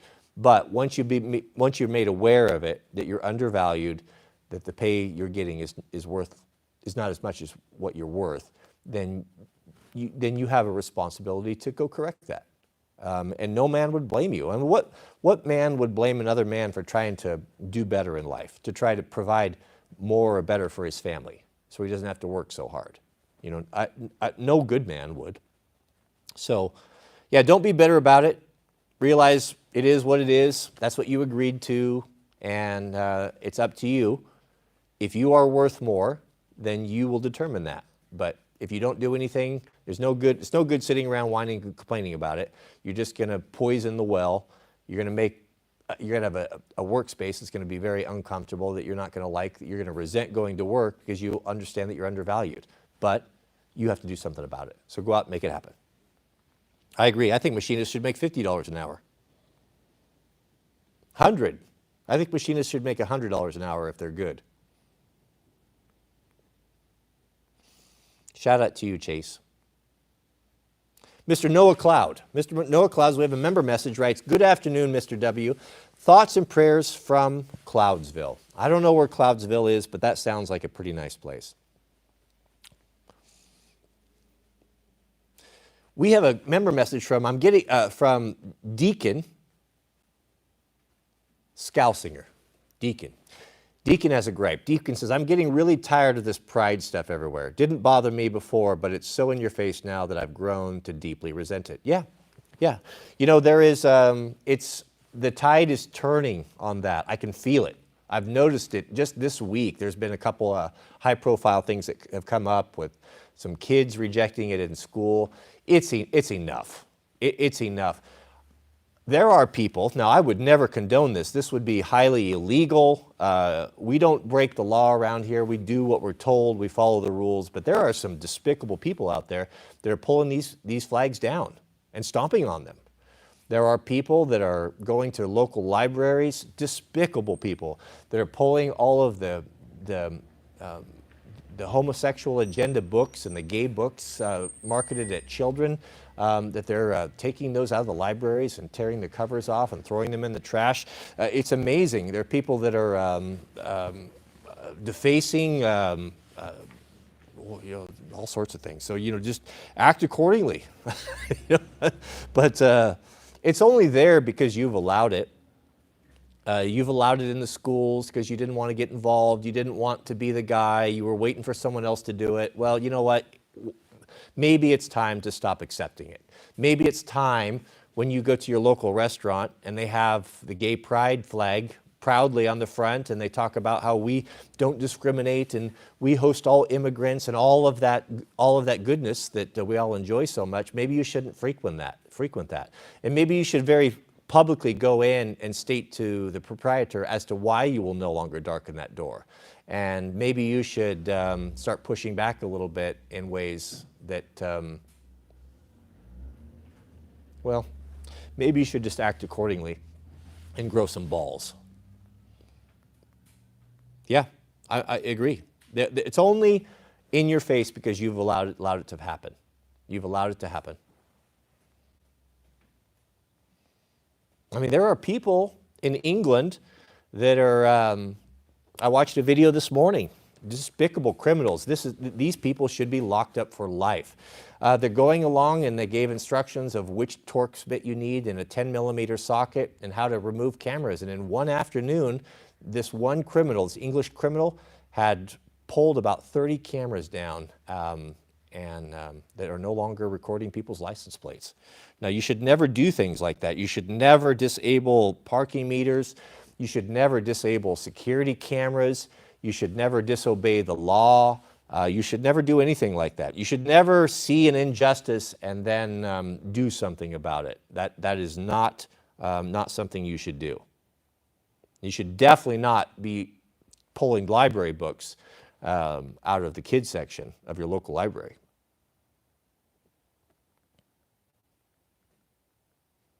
Yeah, all techs, HVAC, all techs, all machinists. I mean, I'm telling you, if you're a machinist, of all the trades, beloved, I mean, Machinists are incredible, incredible. It's incredible what they can do. They can basically make anything, they can make metal do anything that they want to do. And it's one thing in carpentry. I mean, I get carpentry and all that, but machinists, I mean, that skill set, it takes a long time to develop it. The learning curve is very steep. A lot of machinery that, I mean, I cannot go up to a 4-axis, 5-axis, whatever they are, CNC machine and make it go. I can't, I wouldn't even know how to set it up. I don't even know how to put the tool bits in. I mean, it is so far, that skill set is so far out of the ability of just ordinary pro-ho to go and to do.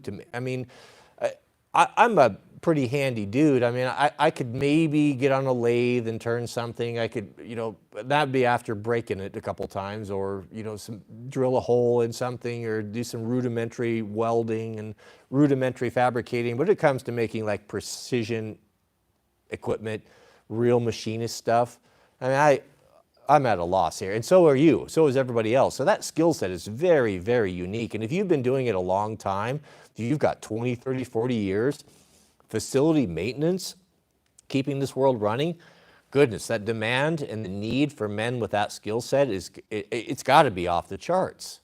It's got to be off the charts, especially when we're getting into automation, robotics.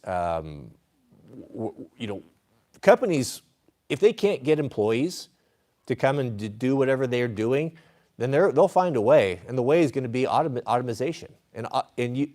It doesn't make itself. There's got to be dudes in there that set up the conveyor belts, that do the hydraulics. I mean, there's a lot that goes on behind the scenes with that. Any machinist, I mean, that's just basic stuff for them. They should be able to write their check, if not now, in the coming days. $24 an hour. $24 an hour, that's not enough money for a tradesman. That's ridiculous.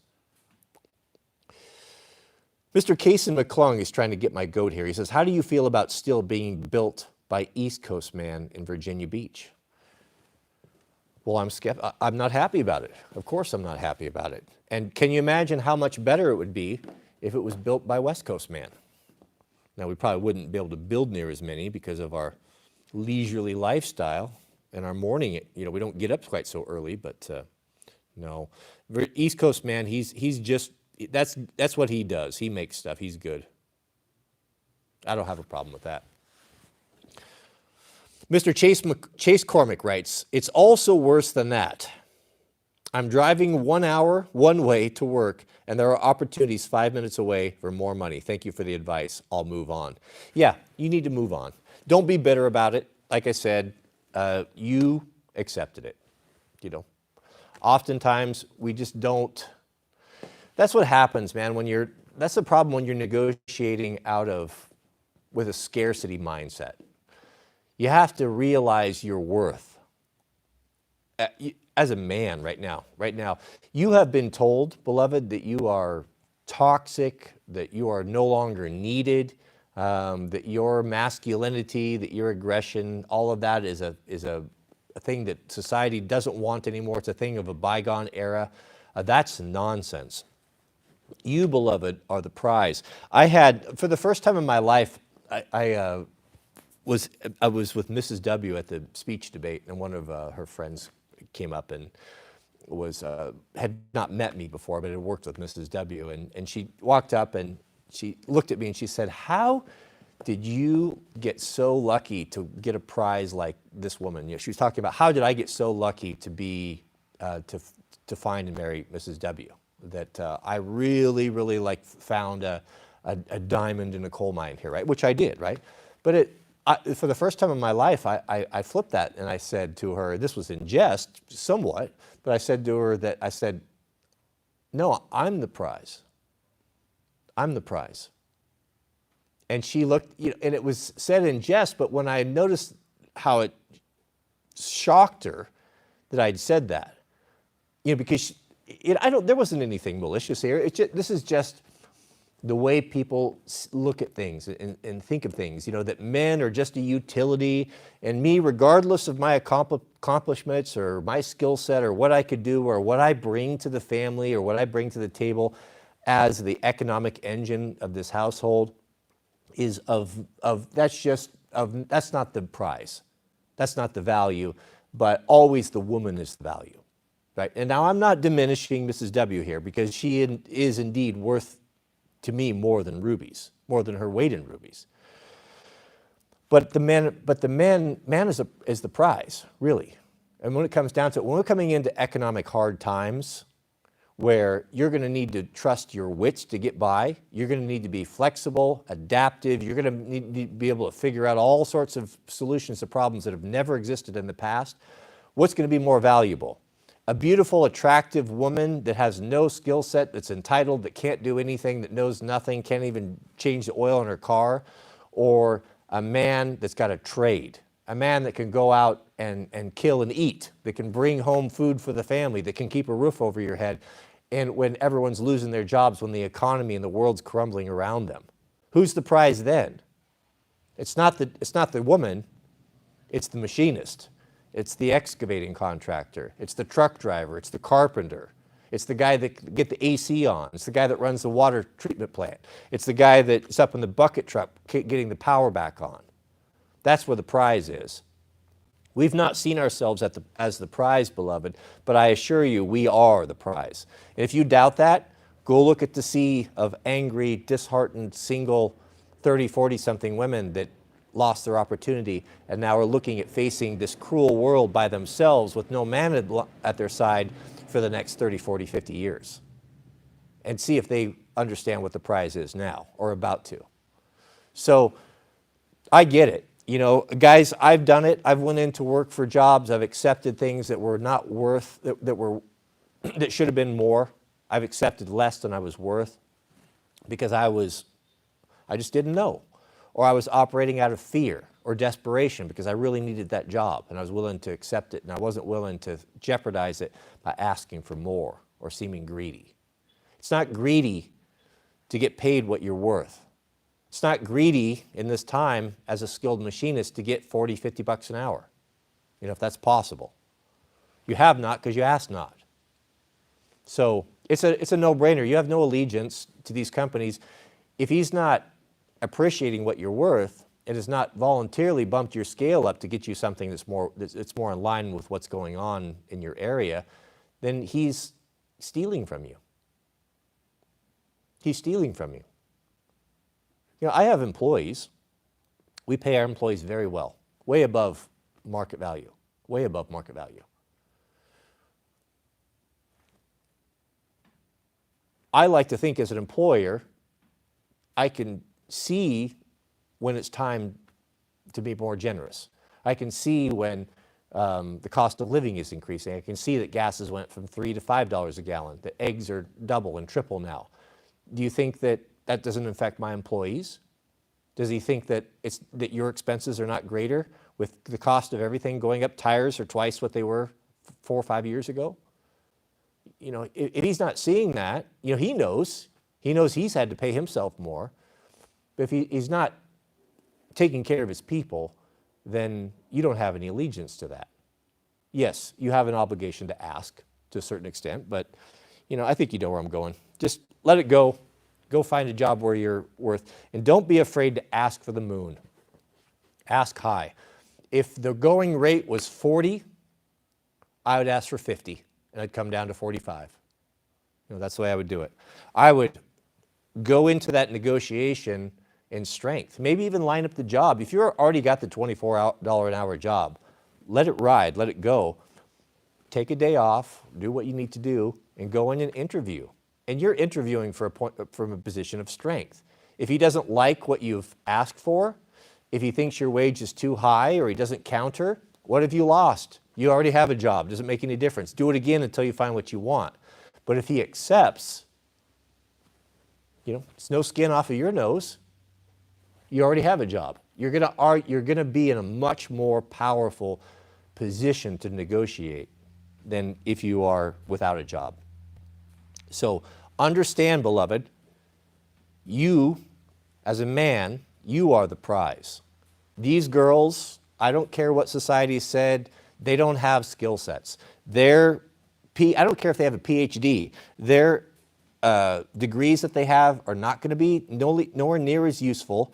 A lot of the things that they have degrees in, are, even if they're using them, are going to be obsolete. Their middle management, their low-paying stuff, you know what they do. They're not working on oil rigs. They're not in bucket trucks. They're not wiring houses. They're not driving trucks. Not all. You know, we're not talking about exceptions here. We're talking about the general rule. In the future, men that can do and build and make, that's going to be the prize, is the prize. And if that's you, then start acting like it. Understand the value that you have. Don't listen to what they've said. Don't listen to their toxic masculinity. You are the prize. You are the prize. You were made in the image of God. And you were created first. Woman was created second to be your helpmate, not to be your ruler or your leader, to be your helpmate, to be an assistant to you in what it is that you decide to do. So act accordingly, beloved. Goodness.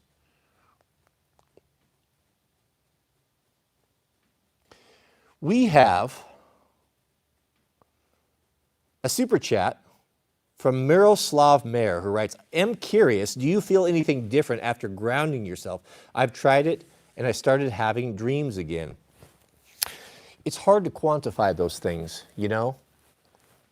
It is, the best example is that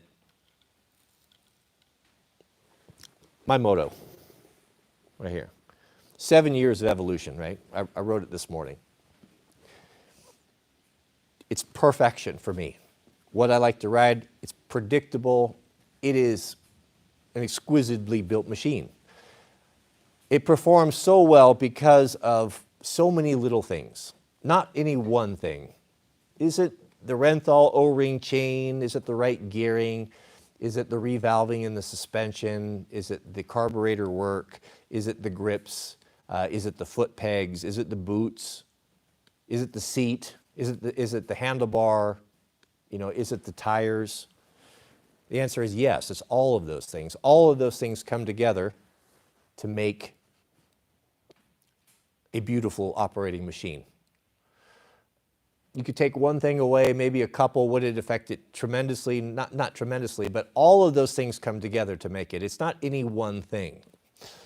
And, you know, so feeling better, you know, could I attribute it to just being more grounded, having my feet touching grass, having my feet in the ground? I don't know, because it's hard to say, because yes, that's part of it, but it's also, now I'm not, stop eating sugar and drinking soda. Putting an emphasis on getting more sleep, eating healthier, spending more time doing what you want and less time stressing about work. There's a lot of things, spend time in prayer. There's a lot of things that contribute as God comes into your life that starts shaving off, cutting off these things that have made your quality of life poor.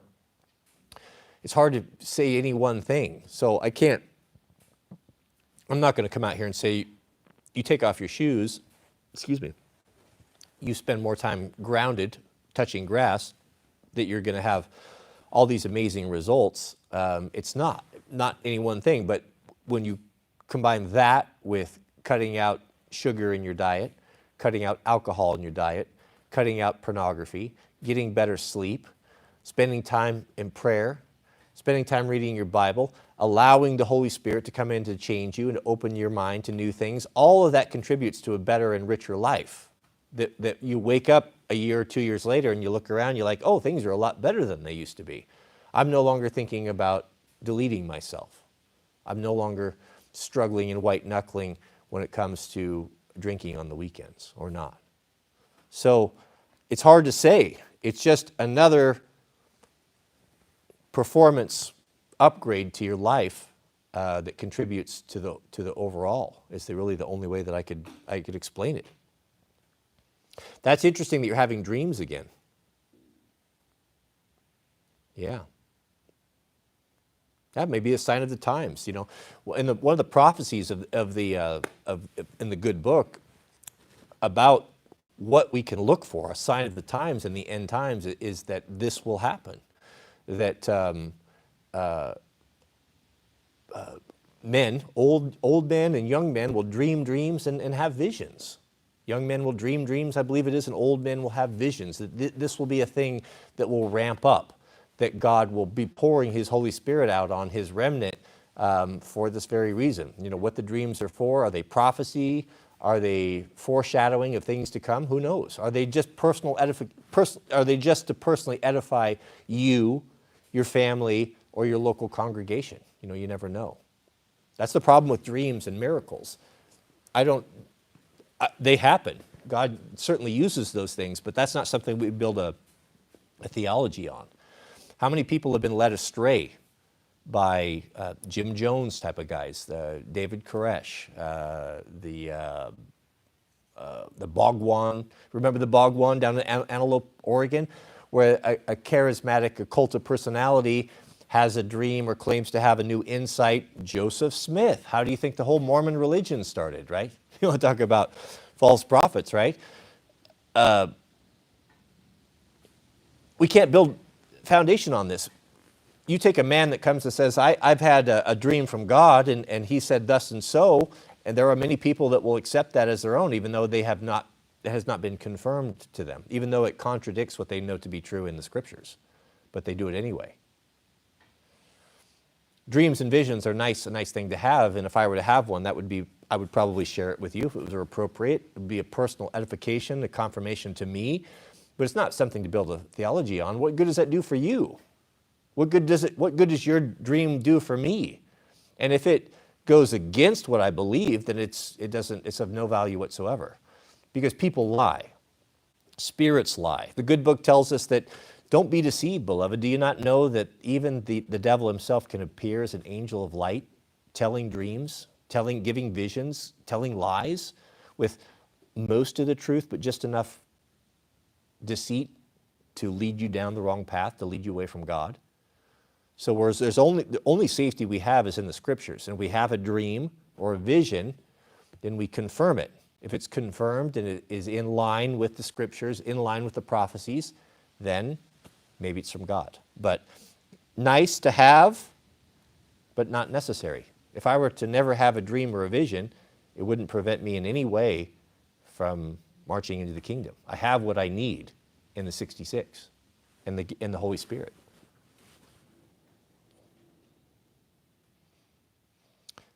Mr. Overton says, never plead to the government to stop degeneracy. That's how you get a mean Mr. Mustache. We are our own accountability. Yeah, and that's what's going to happen. Exactly what Overton says. Yeah, Overton is a wise man. That's what you get when you oppress a people too much. When you put more on a people than they are able to bear. If you want an interesting study, you've been told in your textbooks and in school, most of you have been told a narrative as to what led up to World War II and how Mr. Mean Mustache Man came in and did all these terrible things, which may or may not be true, all of them. Look at that. Hateful. I turned it off. But what they don't tell you, and the question that you should be asking, is what allowed a Mr. Mean Mustache Man to exist? What made an entire country of people want a Mr. Mean Mustache Man? Now, when you get the answer to that question, you'll find out what is behind all of the problems that we have and how history repeats itself. So go find out, what was it that the German people were so upset about? And what started, you might even go back to the origins of World War I as well, if you'd like to have a true history lesson. But, yes, and Overton's right. So what will happen is if you oppress a people too much, as in like what's taking place in this country, they will make their own Mr. Mean Mustache Man. And there'll be a whole bunch of people behind him to support it. And then the pendulum will swing in the extreme opposite direction that the left is currently enjoying right now. And what happens when the pendulum swings to the extreme opposite direction? Well, we get Mr. Mean Mustache 2.0 in our own country. And many of you will be glad to have him and think that you're doing God's work. But whatever side is oppressing, both of them are bad. And we'll find ourselves in the middle of it. Yeah, Mr. Overton is a very wise man. We, of course, could go into great detail on this, but we would no longer have a channel, would we? We have a super chat from Mr. Kent Aldridge. Kent writes, shout out to my fiance. I drive OTR. She called, told me the car was having issues. She changed spark plugs, 2 coil packs, and an injector. Goodness, now that's getting to the ragged edge of pro hose mechanical abilities right there. And here we have a woman doing it. A fiance. I drive OTR. OTR. She called, is that long haul trucking? She called and told me issues. She changed spark plugs, 2 coil packs, and an injector. Tell me your fiance was raised with a good father in the house without telling me she was raised with a good father in the house. Now, I could be wrong, but I'm probably not, because that's what fathers do.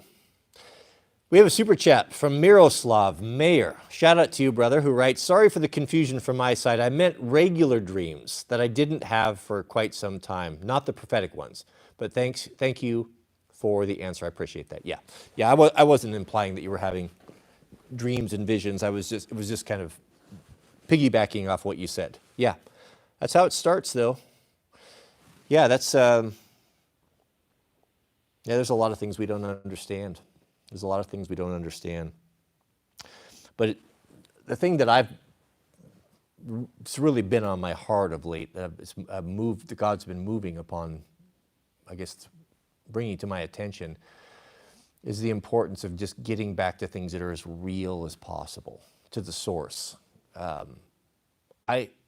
It's an interesting thing. I spend a lot of time on social media, obviously. I watch it. I create content, it's my job, it's what I do. But I also flip the switch when it's over, and the other half, my days really broke up 50-50. The other half is completely removed from it, where I'm either out doing irrigation in the field, I'm up in the forest where there's no cell service, just complete opposite. And what I notice is that when you're in the field doing your irrigating, or you're up exploring logging roads or up in the mountain, there's no indication or no sign that anything in the world is different than it ever was. And that things are just as normal, and the animals are doing what they do, and the rivers are running, and the snow is falling and melting as it always has, and there is just no knowledge of all this craziness. And then you come back in and connect to your router and start getting the information and start getting all these things. Most of this information and this bad news and all these things that make us so mad, they're not typically happening like right in, well, not here anyway, not happening where you can see it.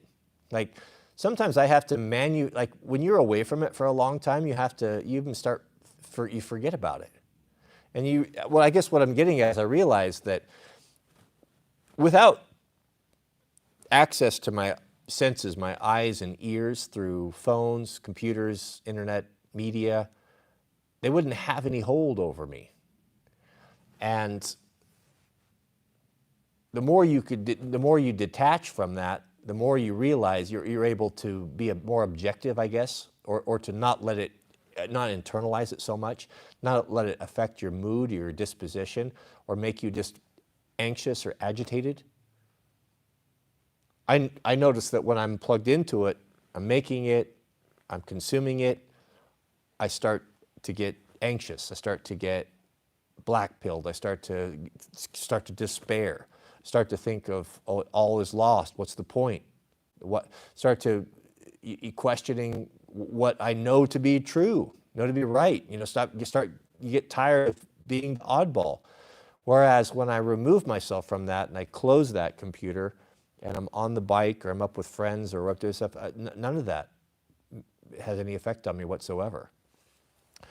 So I guess the point that I'm making is that if you are 24/7 in this, consumed in it, if you're living in an urban area and you don't have the ability to get away from it, you don't have any sort of entertainment or any hobbies or any recreation where you can see reality, and you're constantly barraged by all of this propaganda, I don't know that it's possible to escape it.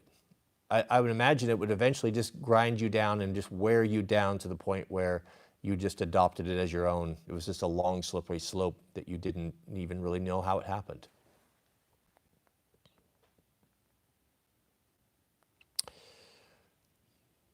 Thank you, Miroslav. We have a question from Marvin Dozer, writes, can you explain the Apocrypha and why it has been omitted? The Apocrypha books, if you go to our Catholic friends, they will have, oftentimes in a Catholic Bible, they will list the Apocrypha books in the center, sometimes at the end. I think maybe I've even seen them at the beginning, maybe in some of the German Bibles. And they are books that are like the book of Maccabees, the book of Enoch, I believe. I don't remember. It was several years ago that I read them. They are not to be considered to be canon, not to be considered as the 66. Interesting for reading, some interesting historical references, but not at all. Theologians, even Catholic theologians, have agreed not to be trusted, not to be considered Holy Scripture. So in new Protestant Bibles, I don't know that I've ever seen it, nothing new. You can get them. I have dedicated Apocrypha books, that have all of the Apocrypha books, so you can go in and read them. But yeah,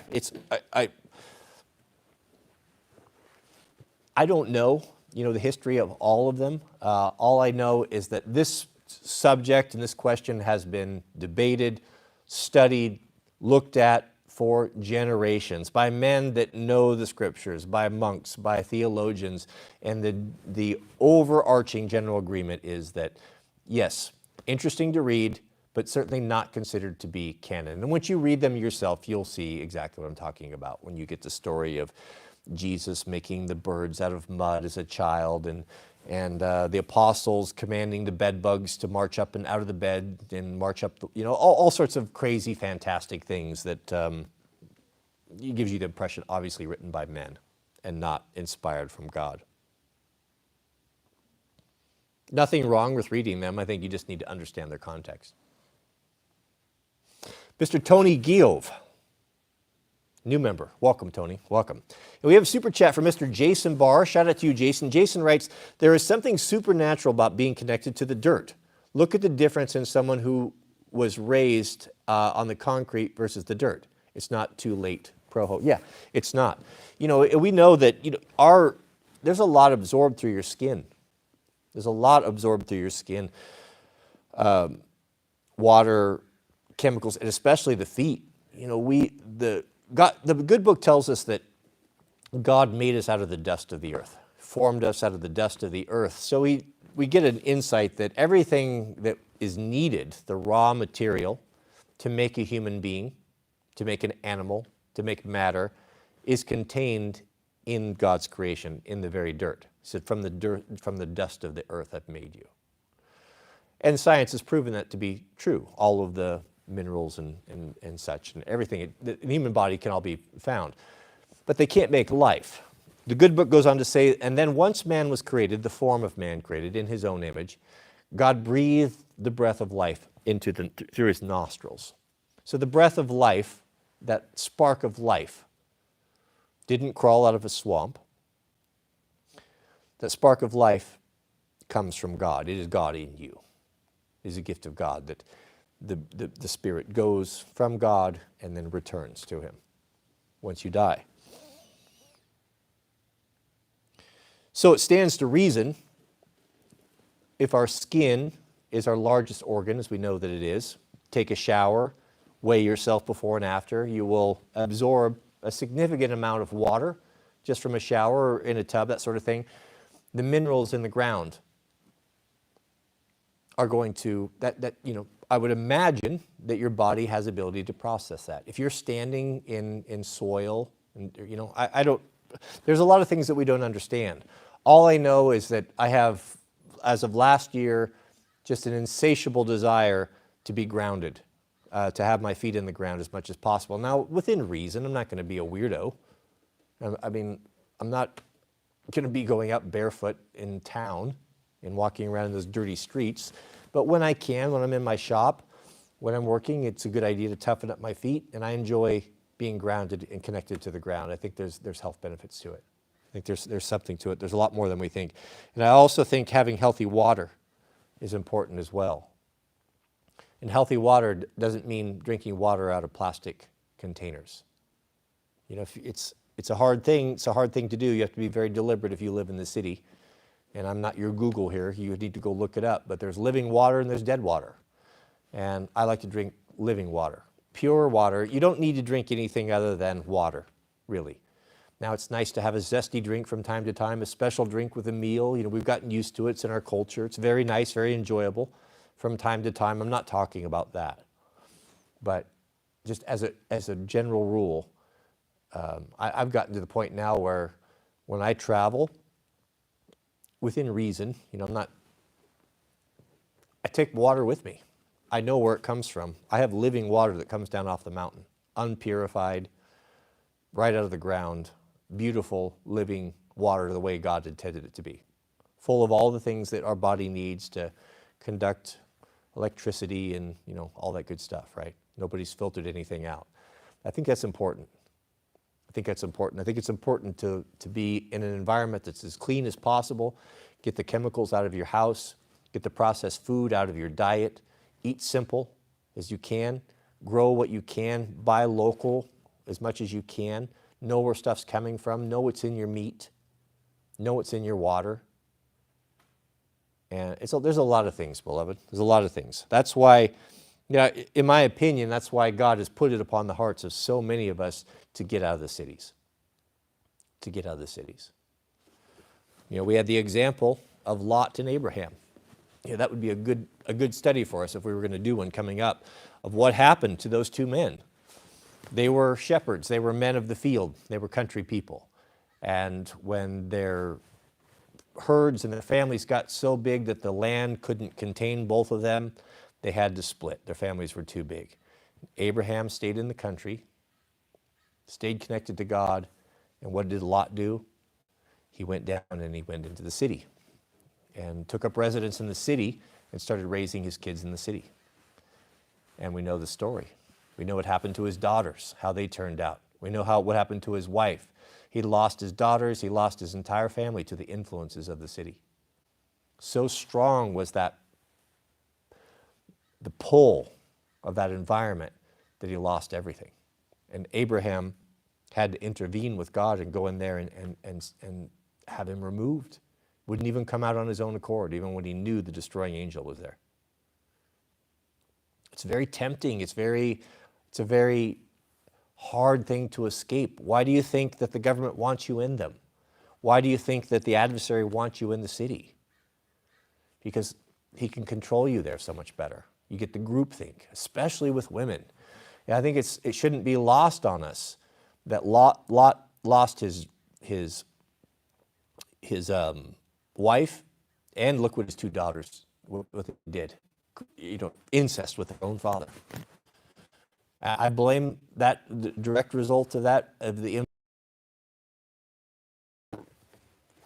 evil was that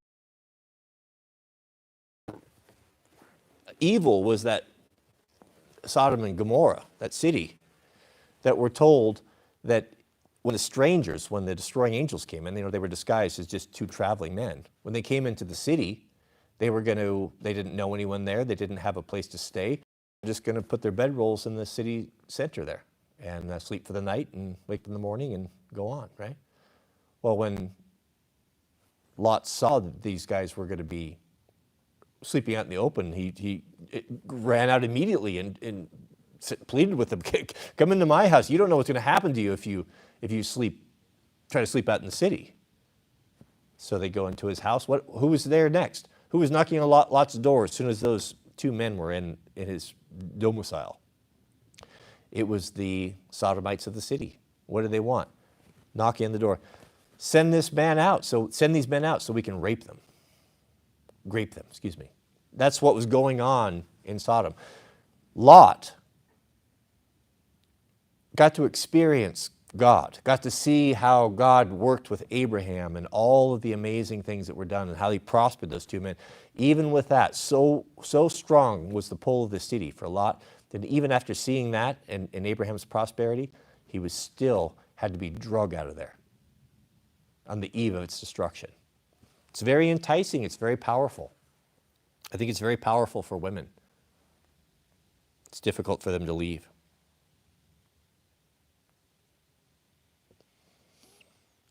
We have a new member, Mr. Tony Giovi. Welcome. Shout out to you. And thank you, Jason. Thank you. Okay. All right. I got to go, gentlemen. We got a lot going. I've got to get my fire stuff ready. I got to go out and get the irrigating going. I haven't been irrigating, it's been 7 days or so, 6 days. And we're going to have haying equipment coming pretty soon. So got to keep that green. And with the fires coming up there, having a fire in my backyard, I'm very anxious to make sure that I have all my stuff squared away. Mr. Overton, if you would be so kind, we have a phone call. Could you give me a call? I would call you, but then we would just play phone tag back and forth. So when I shut this down, if you could hit me, I know we had a couple things we need to discuss. We'll get that taken care of. And that's it. That's it. May God bless you and your families. Please keep us in your prayers. Please pray for my son Jack that he will be able to go out and do well and stay safe fighting fire this summer. That I pray and I ask that you to pray that he has good leadership, good leaders with good experience and good mentors, and he has a good experience, and that he can be a light when he's out there as well. It's a hard thing sending your firstborn, your little baby, out into the world, but it'd be harder if he didn't want to go, right? So please pray for Jack and my family as well. And may God bless you and your families. Lord willing, we'll see you all on tomorrow's video, and I will do my best to get you guys an exciting firsthand account of the fire up there, if I can find it. All right. May God bless you and your families. We'll see you guys on the next stream.